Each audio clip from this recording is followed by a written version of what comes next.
4, 3, 2, 1.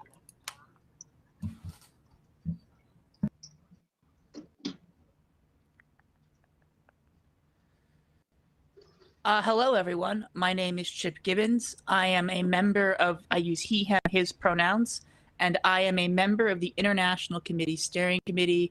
I've been involved with the International Committee since 2009. I've been involved in international work for DSA since I first joined, and was involved in drafting the BDS resolution and organizing protests around the around the Venezuelan embassy. And I've also been a socialist since George W. Bush illegally invaded Iraq based on lies. So I have quite a bit of experience with socialist internationalism, or at the very least, stopping our government from terrorizing other countries. Blanca was supposed to moderate this panel, but she was unable to do so. Today is her birthday, and I just want to take a minute to wish her happy birthday and just mention that she was the NPC liaison for the steering committee, and she did a fantastic job doing so. And she was part of the people who helped, which I'm going to talk about later, the plan to reform the IC and really give it new life and take it from a moribund oddity to the robust, lively committee that we're going to learn about today. And just best wishes to her and solidarity. So this panel is obviously about the International Committee, as well as the BDS Working Group and the work we've been doing, work to oppose U.S. imperialism and vaccine apartheid, forge ties with the Americas.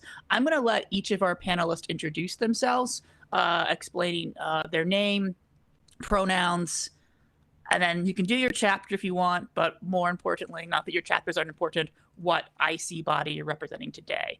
And let's start with Flo, because he's the first person I see on my screen. All right. Hi, all. My name is Flo, he, him, and I'm originally from Austin, Texas, but now I'm actually based in France. So I'm part of DSA in France. And also I am, along with Deborah KR from Twin Cities, Minneapolis, Minnesota, I'm part of the Europe subcommittee chair. So our subcommittee is really excited to integrate Americans abroad, and also to integrate Americans working in the U.S. To fight for democratic socialism in Europe and in the world. So, yeah. And I believe you have several slides on that. So let's leave our introductions just to our names and where we're representing, and then we can give our presentations at the presentation point. For sure. Not that I don't want to hear all of them twice, but we only have an hour. Michael. Hey all, my name is Michael Gallant. I use he, him pronouns. I am in Washington, D.C. Last term I was on the Secretariat, and now this term I am the co-chair of the Economics and Trade Subcommittee, along with the brilliant Kathleen Brophy. Arpi? Hi everyone, my name is Arpi Garafetian. I am a member of the Palestine Working Group Steering Committee, and I'm also a newly appointed member of the IC Steering Committee. And pronouns are she, her. Yeah. And we are super excited by your appointment. It is some of the best news we've had in the last couple months, and we had Jeremy Corbyn speak to us. That's quite high pace. Jana, why don't you introduce yourself? Hi, good morning. Bon dia, buenos dias.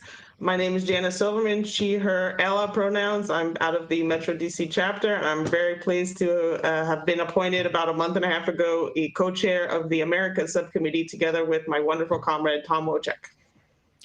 And Jana is too modest to bring this up, but she is the person who got both Dilma to speak at our plenary, as well as Monica from the Sao Paulo Forum, and she spent an enormous amount of time translating Dilma's speech from Portuguese to English. She was the actually good subtitles, not the bizarre closed captioning if you watched on YouTube. I do not know what Daddy Tank was, but I think that was a terrible attempt at Portuguese to English. It really sort of ruined Jana's excellent work, but she is the hero of the convention for that one. So give her a silent round of applause at home. And then last but not least, Dylan.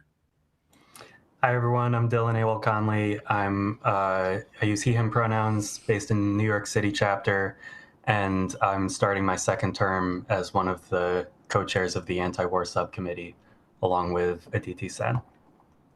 And Dylan is also a fantastic person. I've been involved with anti-war activism for 15 years, and I'm really excited about what he and Aditi and Saper have done to sort of revitalize the anti-war movement. Okay, so those are our really excellent and super cool panelists. Let's get started with an overview of the International Committee. I guess let's go to the slides.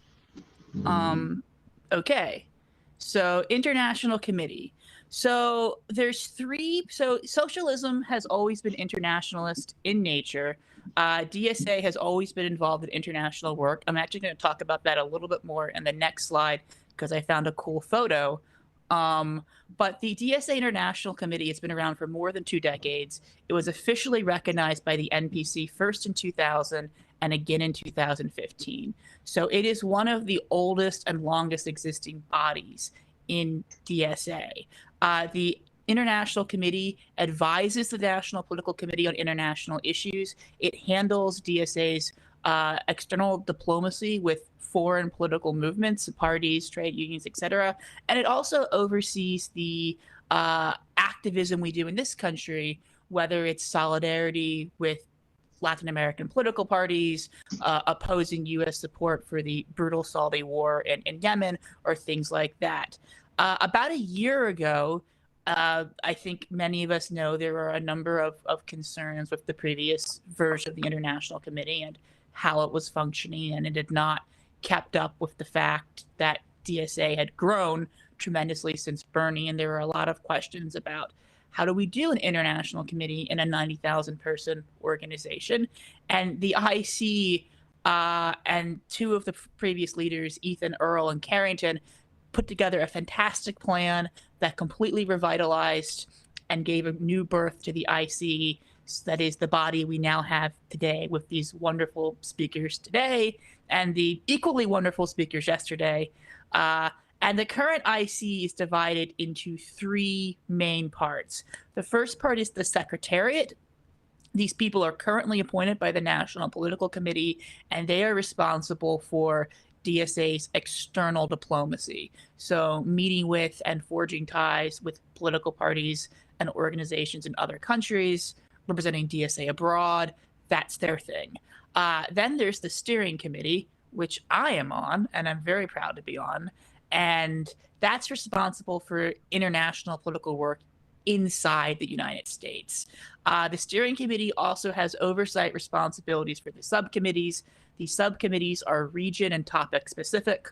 All of our other speakers today are from a subcommittee. Those are not all of the subcommittees we have.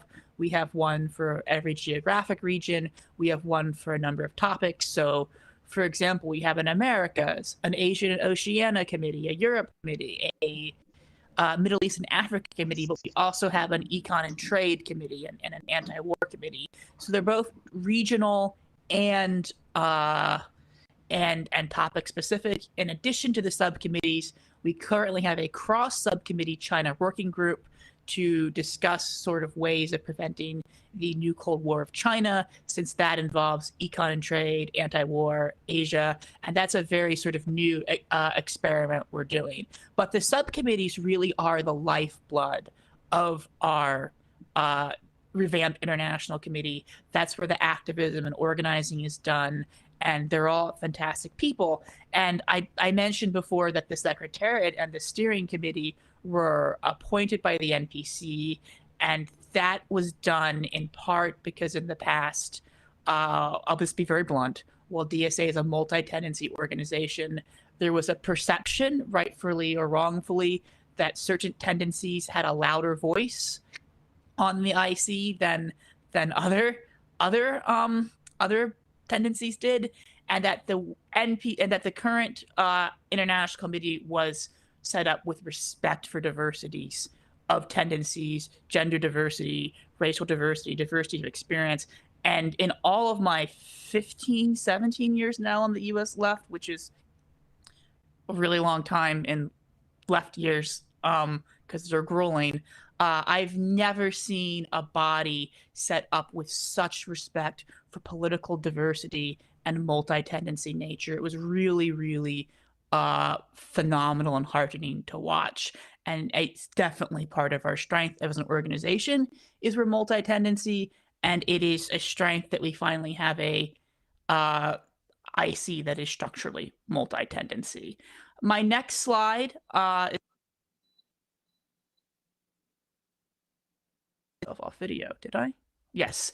It is a picture I found from 1983, from the 1983 convention, where a member of the of an El Salvadorian left group, the Revolutionary Democratic Front, which was closely tied to the FMLN, is speaking to the convention and being applauded by the 900 delegates, as well as the other speakers, which include Ron Dellums, a member of Congress, Barbara Einrich, and a nuclear freeze activist. And during the 1983 convention, DSA passed a resolution declaring its solidarity with the Sandinista revolution in Nicaragua, as well as with the FMLN. And on the right, we have our current plenary this year, where once again we have a visitor from the El Salvadorian left, FMLN, as well as from the Sao Paulo Forum, from Brazil, Jeremy Corbyn, BDS Palestine. So just to point out how we are very much continuing on in the tradition of DSA and its work with solidarity with Central and Latin America and other socialist movements around the world. All right, next up is the Americas. Hi, good morning again, everybody. So just before I start talking about what our current projects we're working on and sort of the structure of the IC America subcommittee, just wanted to kind of share, first of all, my enthusiasm of being part of not just this panel today and the panel yesterday, but just this convention in general.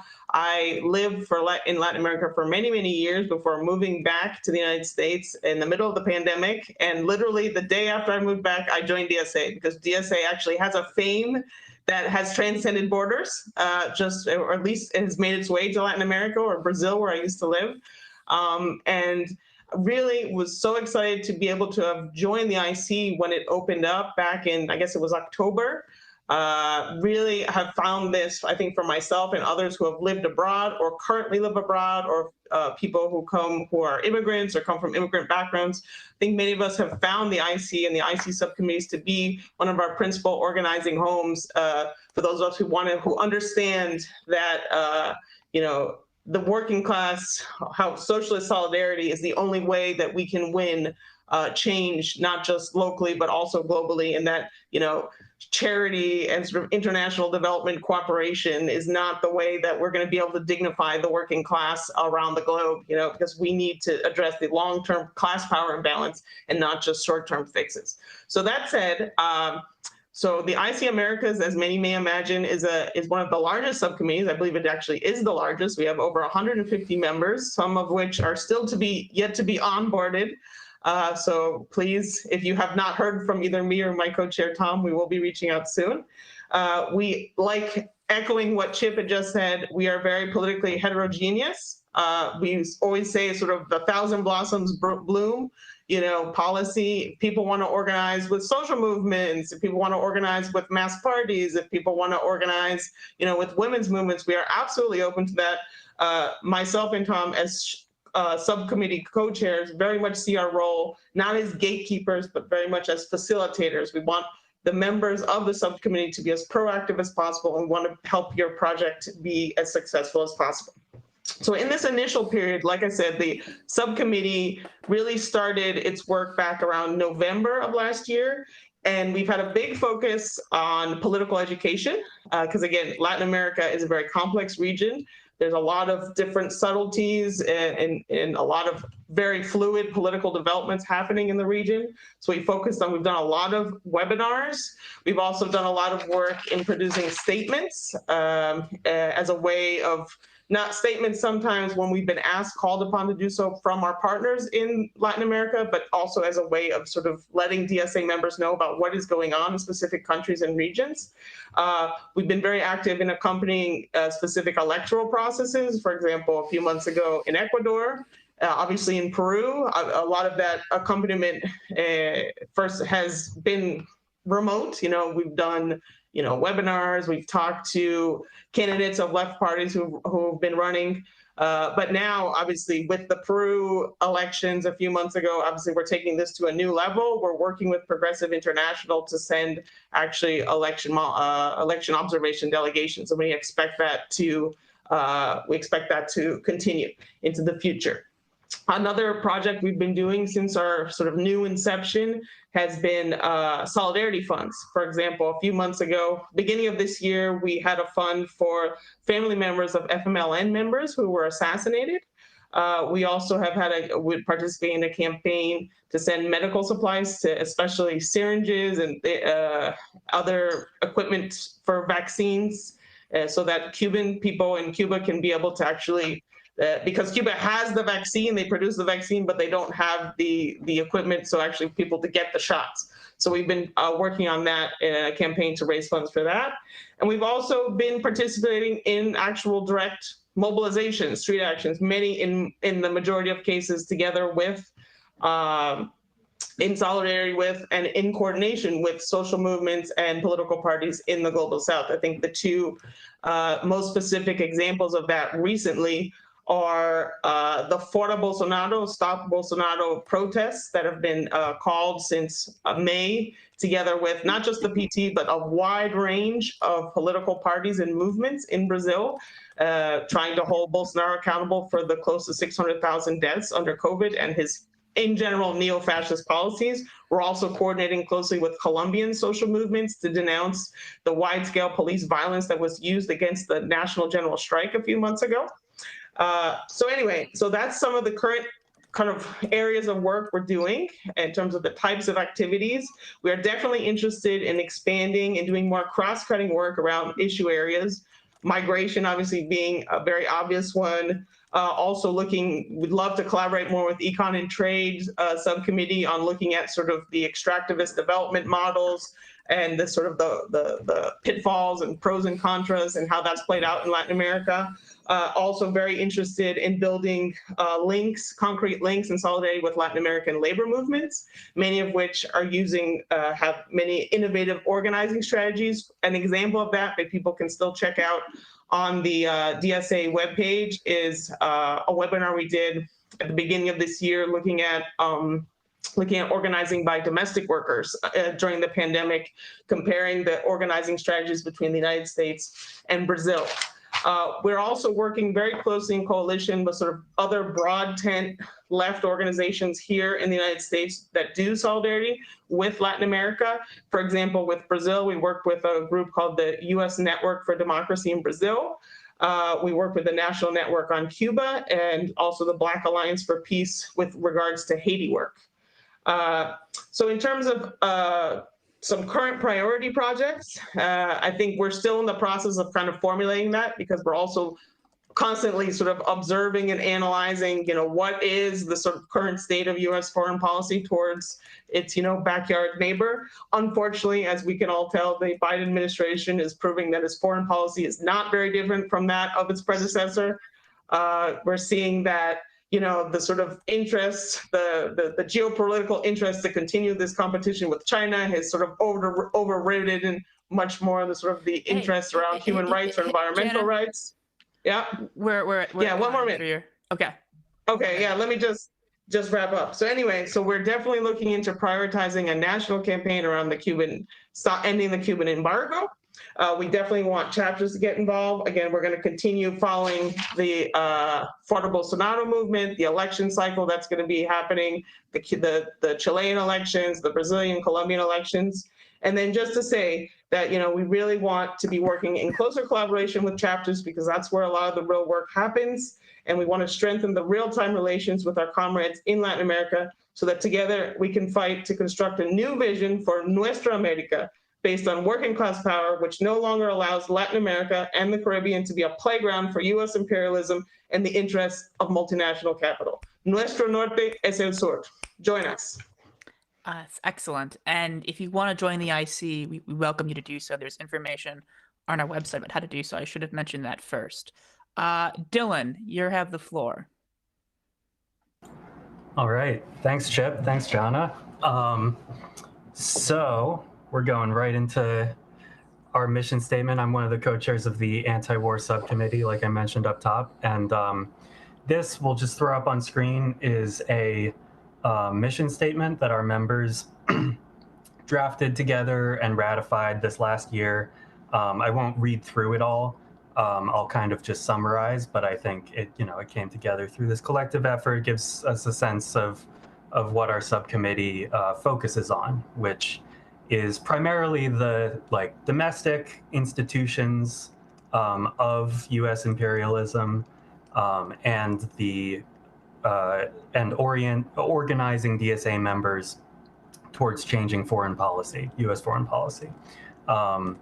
And we basically try to do that through, on both a national and local level, on the national level through organizing campaigns, of which we've decided to have one for the purposes of capacity and focus. And I'll talk more about that later. Right now, our current effort is to prioritize repealing the authorizations for use of military force. But then at the same time, we recognize that DSA is kind of like, for better or worse, a federation of chapters, and we try to coordinate and support any chapter efforts, anti-war internationalist chapter efforts based locally, and just connect them with each other. So we can move on. I'll talk a little bit about what we've done in the past. Last year, 2020, pre the new IC, this group was involved in organizing social media solidarity for especially people in Iran suffering under US sanctions, which were making and still are exacerbating coronavirus in that country and many others. So that was primarily a social media effort. At the time, still very early in COVID. We weren't sure what else we could do.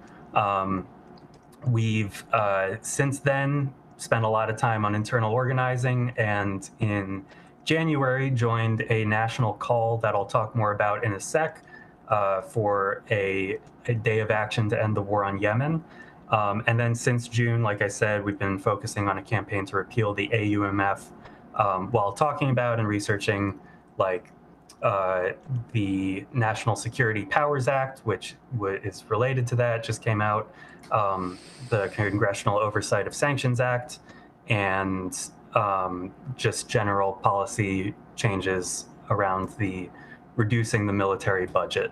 So we can move ahead on that.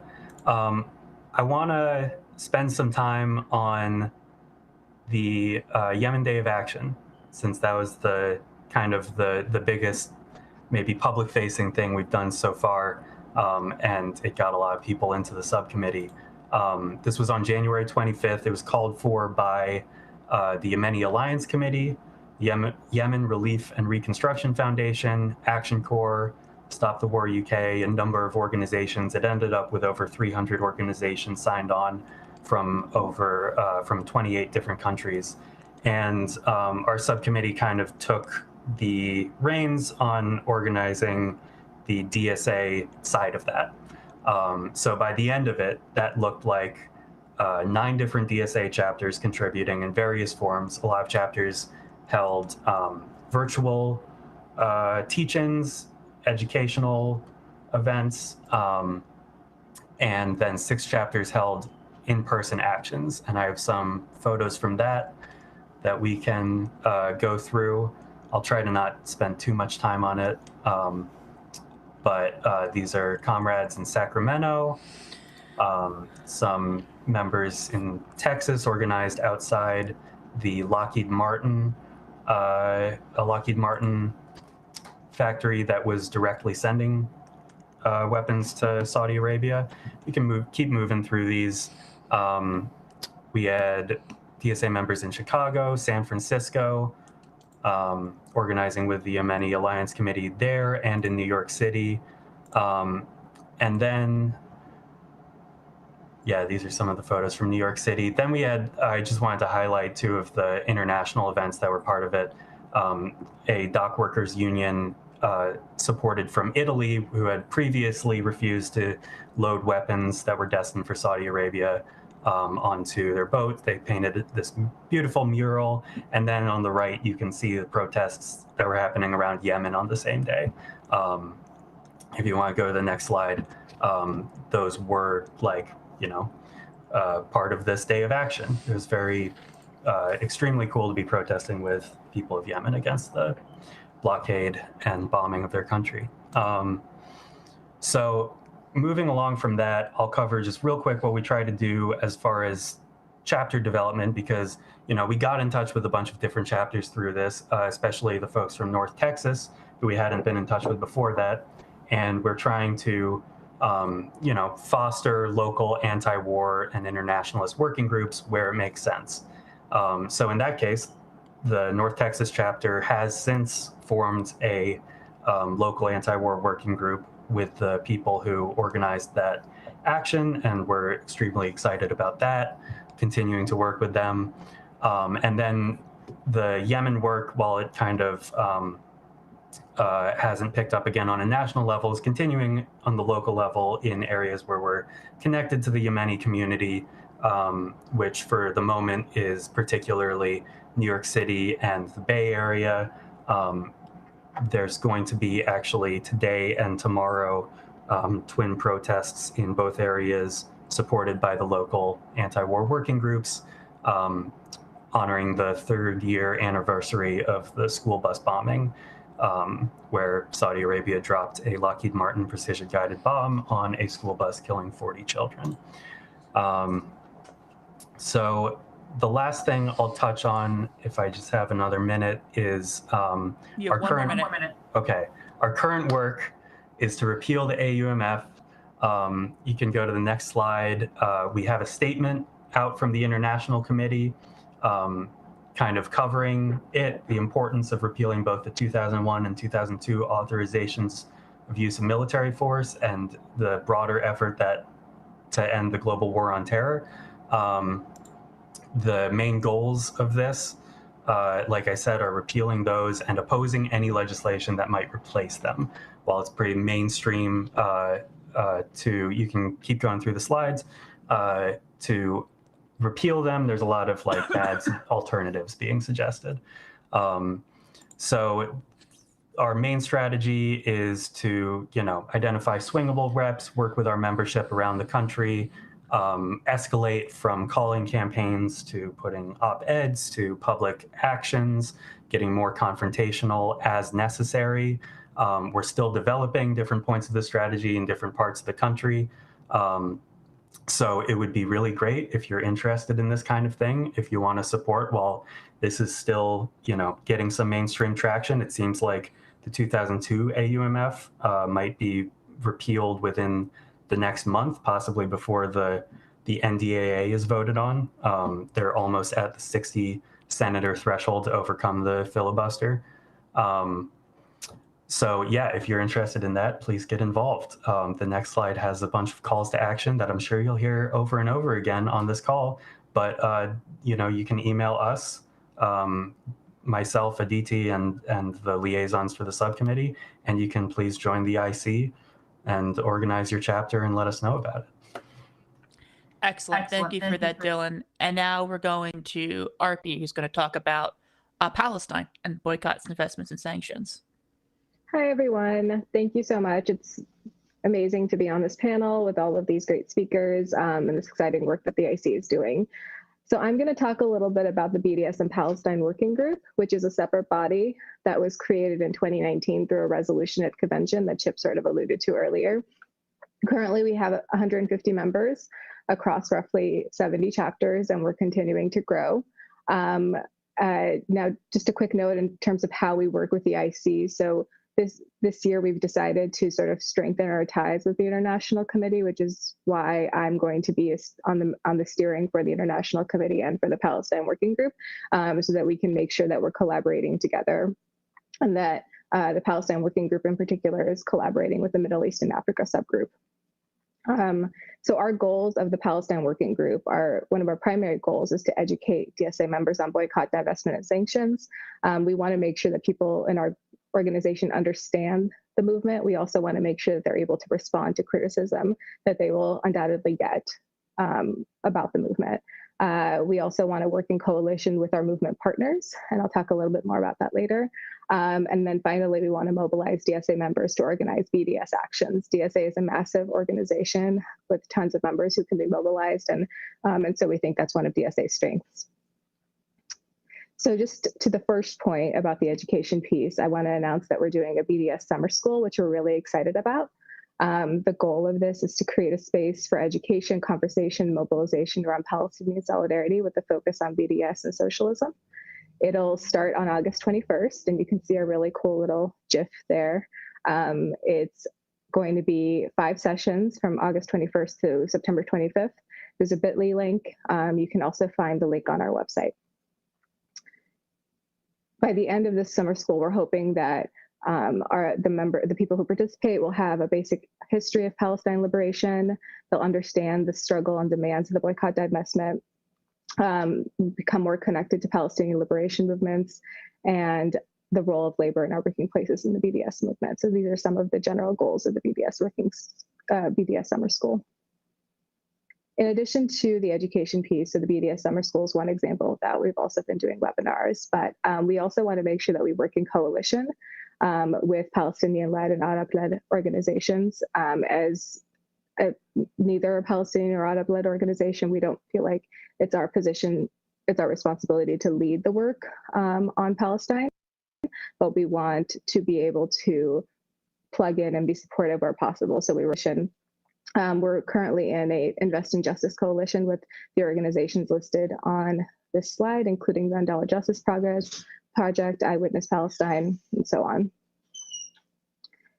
The goals of that coalition work have been mostly around creating policies to end U.S. military funding to Israel. We also want to advance the BDS demands, including Palestinian self-determination, the right of return, the end of occupation and blockade, and to end Israeli structural violence. So in addition to the coalition work and the education work, we're working on a few other things. We created a Palestine Liaisons program as a way of doing BDS actions locally and organizing chapters. Currently, we have roughly 40 people in that program, and we're continuing to grow it. And again, this is so we can do more direct action at a local level. We are also working with chapters to create candidate questionnaires. So when they endorse candidates, they're keeping BDS and Palestine at the forefront of their minds and making sure that the candidates they endorse support BDS and support Palestine. And finally, we're in the process of releasing BDS pledge cards, which we're hoping DSA members will sign on to show their support for the BDS movement.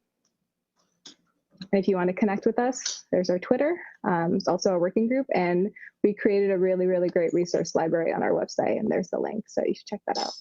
Thank you. Thank you so much for that. And now we have Michael from Econ and Trade. Thanks all. So Econ and Trade is doing a lot of exciting organizing, but I'm here today to focus on one little case study, which is our work over the past year on vaccine apartheid and the WTO TRIPS waiver. So this slide that you see is vaccine apartheid. We use that word intentionally. This is not the happenstance, unequal distribution of resources. This is a system of laws specifically designed to leave the world's many sick and dying so that the corporate class in the global north can profit. You can go to the next slide. Now, there are a lot of reasons for the current vaccine apartheid, but chief among them is the current system of intellectual property rights. So intellectual property, patents, trademarks are by definition, state-granted monopolies over knowledge. Prior to the 90s, countries had a bit more leeway in how they applied IP law, how they could use it to benefit development or the public interest. But as the era of neoliberal globalization really accelerated, we saw a new agreement under the World Trade Organization that changed that. So the Agreement on Trade-Related Aspects of Intellectual Property Rights, or TRIPS, essentially strengthened and extended corporate-friendly IP law from the global north all around the world. So it was widely known at the time that this would clearly benefit the technologically advanced corporations of the global north while putting more obstacles in the way of Southern development. And it becomes far worse when you consider that this also ensures that you'll have corporate monopolies over key technologies that should rightfully belong to the entire people of the world, such as life-saving medicines. So the pictures that I have here, though they could very well be from today, are actually from the late 90s at the peak of the AIDS crisis in South Africa. Because already once before, we had a pandemic where thousands upon thousands of people died unnecessarily because pharmaceutical corporations' patent monopolies made essential medicines unaffordable and inaccessible to anyone but the wealthiest. So we knew that this was going to happen again when the next pandemic came. And now people around the world are dying once again because we created a system of global IP law that puts the corporate right to profit above the right to life and well-being of the rest of the world. Slide. So South Africa and India, having experienced this once before, went to the WTO last year and proposed a waiver on TRIPS rules for COVID-related medical supplies, including vaccines. It is a small proposal. They're not asking to change the entire system, but even that has been a massive struggle. So this is a map from March of this year of which countries support and which oppose the waiver. So this is what the Econ and Trade Subcommittee decided to campaign on, is to make that little red X into a green check mark for the United States. Next slide, please. We weren't going to do so alone. I want to be really clear on this, that everything that I talk about here was done. We were one small part of an incredible informal coalition of organizations in the US, from Justice is Global to Health Gap to Public Citizen. I'm as wary of the nonprofit industrial complex as the next guy, but this coalition was really important. I also want to note, because our work was in the US, these are mostly US-based orgs, but none of this would have been remotely possible without the leadership of movements in the Global South that have been fighting against TRIPS and WTO injustice for decades. Next slide, please. So how did we do this? Started small, put a statement back in February. Slide. We signed on to organizational letters that got 400 plus signatures. We had public education events. We had a movie night. The next few slides you can go through.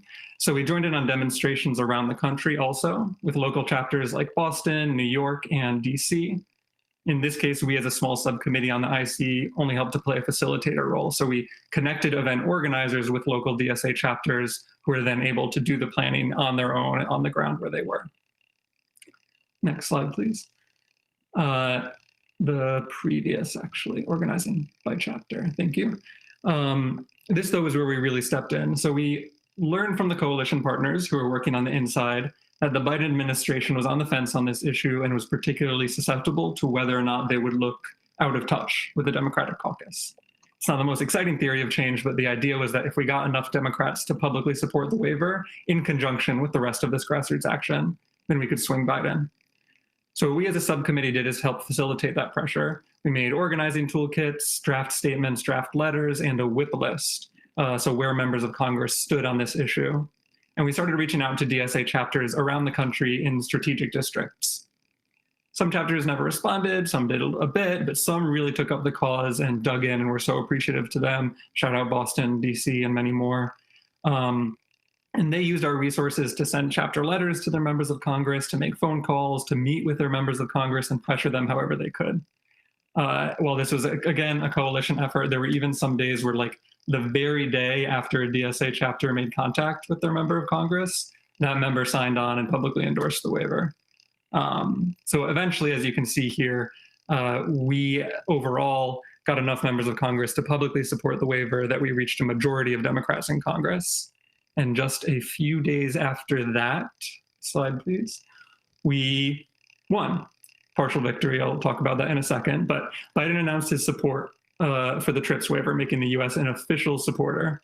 I can't emphasize enough that this simply would not have happened without a massive grassroots pressure campaign. Biden was not going to do this on his own. Next slide. Now, the fight is very far from over. Biden's stance is far from perfect. It has to be comprehensive. It has to go quickly. It can't get watered down. And while there's been great progress from other countries since the US flipped, some still stand in the way. So these pictures on these next few slides come from demonstrations during Angela Merkel's visit to the US last month, where we demonstrated with New York DSA was a part of this, an action at the German consulate, and then Pfizer headquarters in New York. So next slide, please. While the fight goes on, and there's much more to be done on global vaccine apartheid, even beyond the TRIPS waiver, I think that this was a partial victory. It was a great campaign, and so there are a few lessons that I wanted to pull out. First, work in coalition, again, maintain independence from and be wary of the NPC, but there's so much to be, the NPIC, Nonprofit Industrial Complex. There's much to be gained from strategic coordination. Two, as a small subcommittee working virtually and at the national level, there's only so much that we can do on our own. Our real power in DSA, as ever, comes from the chapter level, and our best role is to be a facilitator and organizer of that chapter level action. Again, these are my own thoughts, not speaking for the IC here, editorializing. Three, to make that happen, again, we really encourage local chapters to develop their own internationalist working groups, and we hope that the IC as a whole will prioritize building the infrastructure to make that coordination easier. And four, this is not really an organizing lesson, but I just have to point out that COVID, as many have said, is a preview of what is coming for the climate crisis. And once again, for the climate crisis, because of the dire need to advance and adopt and share green technologies, IP law and global North neocolonialism through IP law will once again be a key battleground going forward. And final slide. So I'll just make my little plug quickly.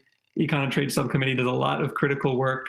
The forces of capitalism and colonialism won't always be as overt as all-out invasions or coups in other countries. Sometimes they're just embedded into these seemingly wonky or boring rules of the global economy, but there's so much, they're still so important.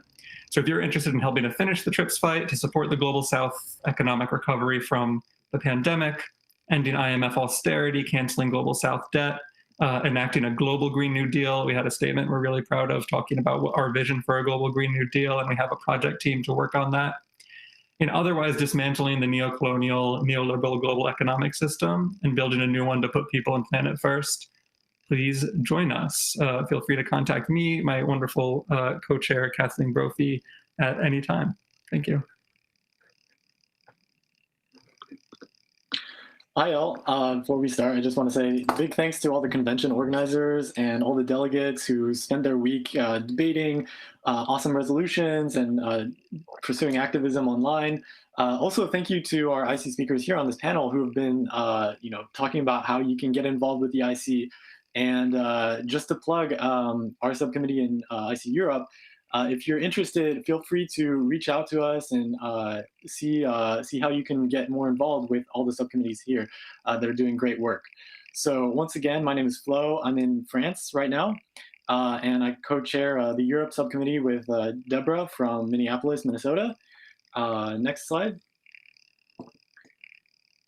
So our goals are, first, political education, making sure that DSA members back home in the US know what's going on in Europe. Second, organizing DSA members here living abroad in Europe. Third, attending events in solidarity with other groups. And fourth, publishing statements so that we make sure that we have a clear and consistent line on whatever is going on at the moment. Slide. So we have actually a few proto chapters, so a few groups of Americans living abroad who are dues paying DSA members. So there's a group in Berlin of DSA members who have an awesome logo. DSA France also, we have some members in different cities in France. We also have DSA in the UK, and each of them have been doing awesome work. So here's a small showcase of that. Slide.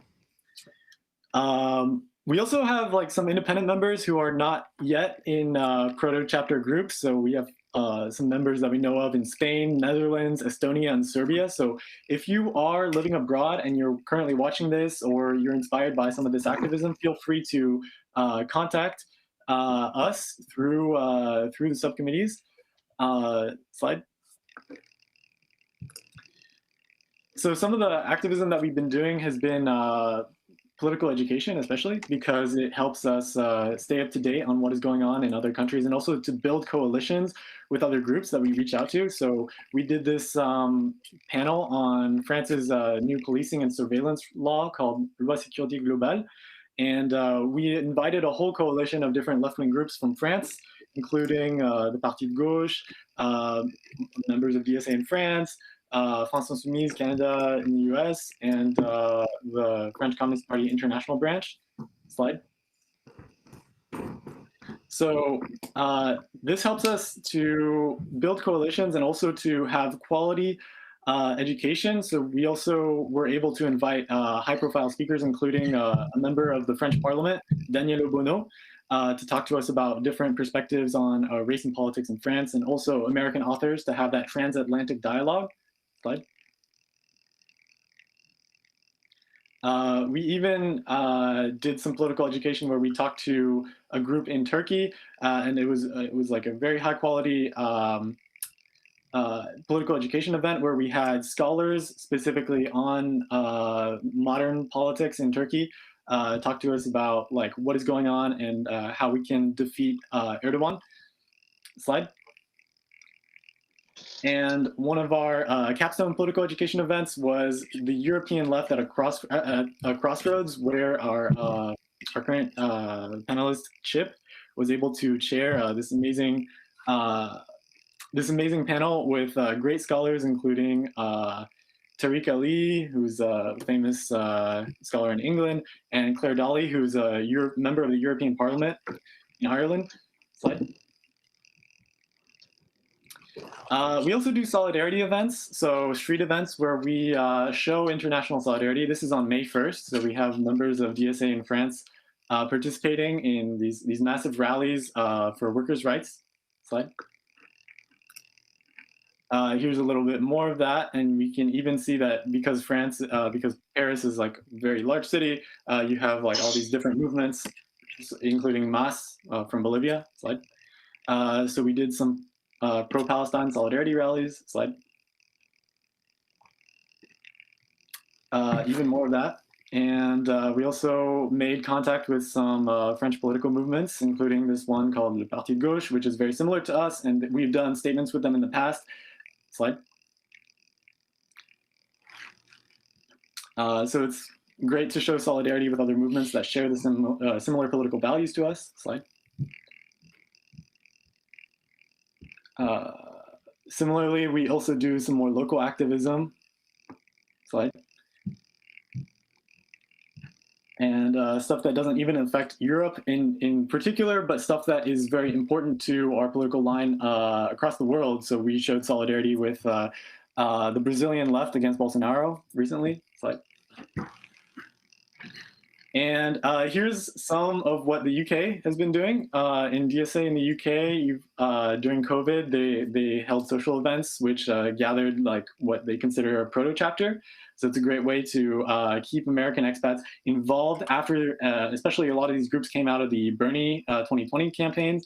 So these groups need something to follow to follow their trajectory and create a good activist group. So they held social events. Slide. And they also did some really great political education stuff with great speakers, and some solidarity with Palestine as well, because the UK has a great anti-war activist network. Slide.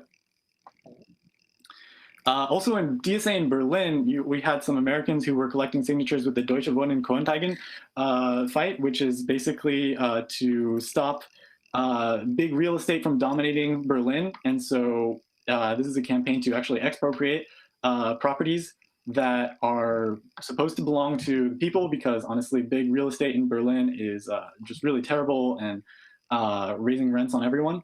So this is a local initiative which DSA teamed up with this local group. Slide. And they also hold high quality political education events and do a reading group. They have like really great members and activists over there.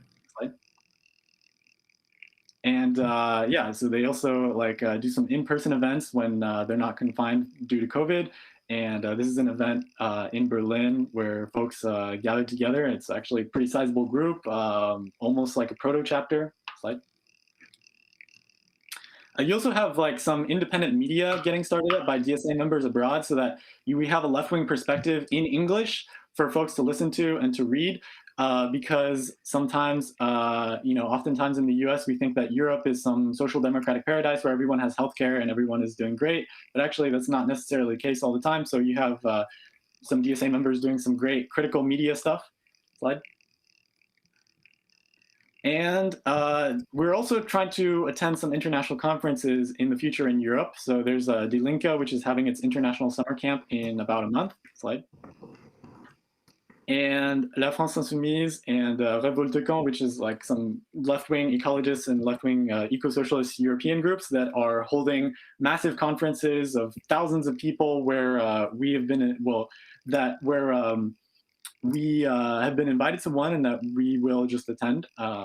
So slide.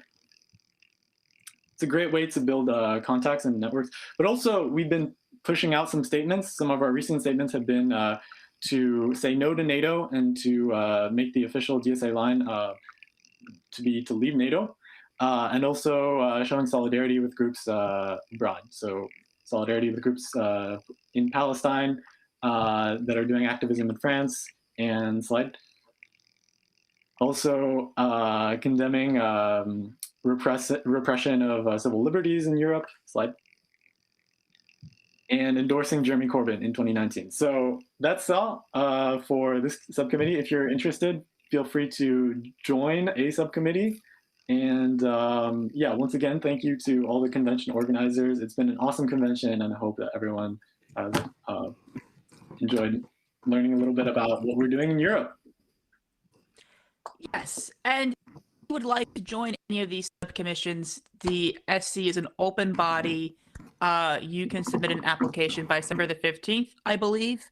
That's on our website. We have about 8 minutes left for questions and answers. I've already been chastised for giving too much effusive praise to the panelists and taking up time, but I just want to say one last time, what an awesome group of people. I am so happy to be on this panel with them. One of the questions we got that was not surprising was about the Venezuela trip. I'm not going to devote a lot of time to that because we've had report backs about that. I will just say that was planned and approved by the NPC, the National Political Committee. Half of the participants were NPC members of multiple caucuses and tendencies, and that trip has been really rather caricatured. It was a visit to a conference organized by the Simón Bolívar Institute, during which time, yes, members did meet with PSOV and Maduro. There was also an attempt to meet with an opposition group that fell through. And it's not what its critics have portrayed it to be on the internet. Shocking. People don't always give the most accurate descriptions on the internet, especially when they're trying to score political points. Jana, you have a question we got about Brazil you wanted to answer. We got a question that came up on the Zoom chat about if we're working with the MST, the Landless Workers Movement, and the Friends of MST. Yes, we are. Like I said earlier in my talk, we collaborate very, very closely with the U.S. Network for Democracy in Brazil. Friends of MST are part of that network. And as part of the big emphasis we're putting on organizing protests together with our colleagues in USNDB around the United States against Bolsonaro, we're doing that directly in coordination with what's called the Frente Brasil Popular, which is a large coalition of social movements and parties in Brazil that includes the MST. And then we got another question very briefly, what was more of a comment about Cuba and the importance of Cuba. And we are, and like I said in my talk, we are absolutely committed to focusing our work and making one of our main priorities right now in the subcommittee being a large-scale campaign to end the sanctions in Cuba. So keep your eyes out. We'll be launching that soon. Okay, and then Dylan, there was a question you wanted to answer. I believe it was something about most of us agree the best effect we could have on the international world order is to become strong enough to prevent U.S. It's a long question, more of a comment, but I'll let you take it since we only have 5 minutes. I won't read the whole thing. Basically, just should the focus of our resources be developing our org and opposing U.S. imperialist interference at home. And I can only speak for myself, but I think the mission of the Anti-War Subcommittee supports this. Yes, we need to be the organization that opposes U.S. imperialism. We're in a good position to do that in this country. And as the largest socialist organization in a long time, we have kind of a responsibility to do that maybe. But I just wanted to highlight also that in the process of doing that, we need to be building power through our work to change U.S. policy and oppose imperialism. So I think this goes to the importance of organizing campaigns that we hark on a lot in the Anti-War Subcommittee, but these campaigns shouldn't just, to the extent that we're, trying to build them out through local chapters, they're not just like extra homework for people who are already very busy in local work to try to take on. They should be opportunities to develop and our membership and build our membership. And so that's, we constantly talk about like how we can make militarism relevant to people's lives, how we can emphasize that. I'm excited about the campaigns to oppose the AUMF because everyone has been affected by the global war on terror in some way, to some degree. And yeah, I got all excited because absolutely, like we need to do this. That's an excellent response. We also got a question about, is DSA International Committee developing an alternative U.S. foreign policy? So we just passed a platform yesterday, and there was a debate about what the international platform section should be, and that we have an international platform. I'll also point out that earlier in the year, the Political Education Committee convened an event called 100 Days of Socialism in connection with the inauguration to say what would a socialist organization do in its first 100 days. And the International Committee was asked to provide what it would do internationally in 100 Days of Socialism. There's a comparison on our website between what we would have done and what Biden did. Not so similar. And many of those points, in fact, I think all of those points made it into the current platform. So we are thinking about that a lot. And then there is a question that Michael thinks we should take about how, as an organization that expresses our opposition to settler colonialism, have people given thought to internationalism inside the current borders, e.g. indigenous sovereignty, Hawaiian sovereignty, etc. That's a really good question.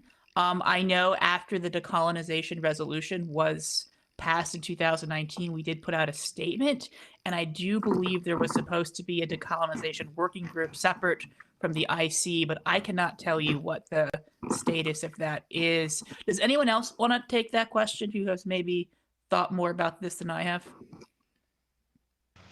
I would just jump in as America's, thinking not only because the Americas has some of the, that region has a lot of U.S. current colonies like Puerto Rico, but also because a lot of times people link the work of the Americas with Latin American immigrant communities in the United States. I do think there is a little bit of a dividing line because, again, many of the immigrant communities are more concerned here about sort of their immigration status and the right to decent jobs here in the United States and less engaged in politics in their home countries. And so I think there's definitely a sort of division of labor we need to do with the immigrant rights, working group within DSA. So that's kind of how we're envisioning it right now here in the Americas Subcommittee.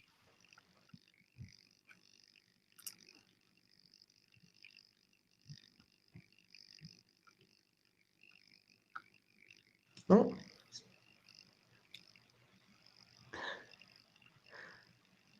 Well, I guess I'll take this time also just to make one final pitch. The applications are still open for everybody who is a current dues-paying member of DSA can apply to join subcommittees. And that application will be open until September 15th, and we hope to see as many of you applying as possible. I imagine a lot of folks got really energized by the panel yesterday morning, and so please take that energy and turn it into action and join our subcommittees. Seconding that. You can join more than one, and you can do it at dsaic.org/join. Solidarity, international solidarity. We've lost our chair, but we're still together. Jeff really left us hanging at the end there. Oh, that's okay. Have a great last convention day, everybody. Bye, everyone. Thank you. Join the IC.